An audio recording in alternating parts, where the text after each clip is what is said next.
It's not the noise level you'd expect at a high school basketball practice, but at the Missouri School for the Deaf, communication goes beyond words.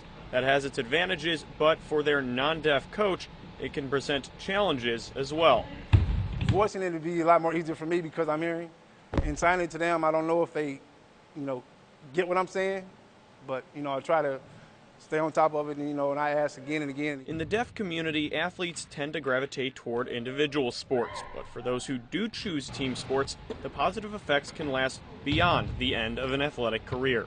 You often hear about players who are deaf and hard of hearing playing single sports, so tennis or swimming or sports where it didn't really matter if they had to communicate with teammates, but I think that's probably an important life skill to figure out how to communicate. I still need to be able to communicate after I leave MSD, so I know that I'm deaf and or hard of hearing, and that doesn't matter.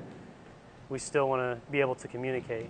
The excitement of sporting events isn't easily communicated on TV for those that are deaf, but being there in person is a different story entirely. And in person, you can also feel the events.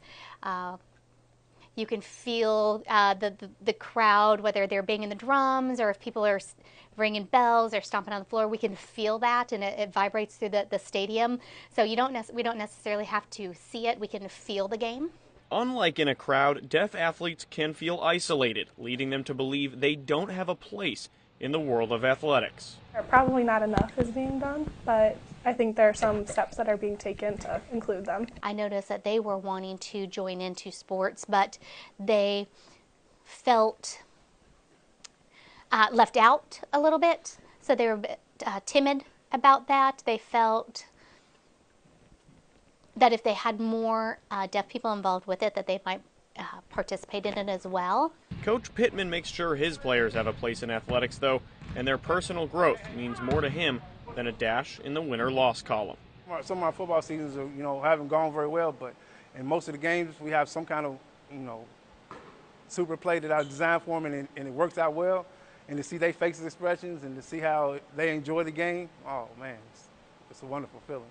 As for Devin, he seems to speak the teenage boy's universal language and has his priorities all sorted out.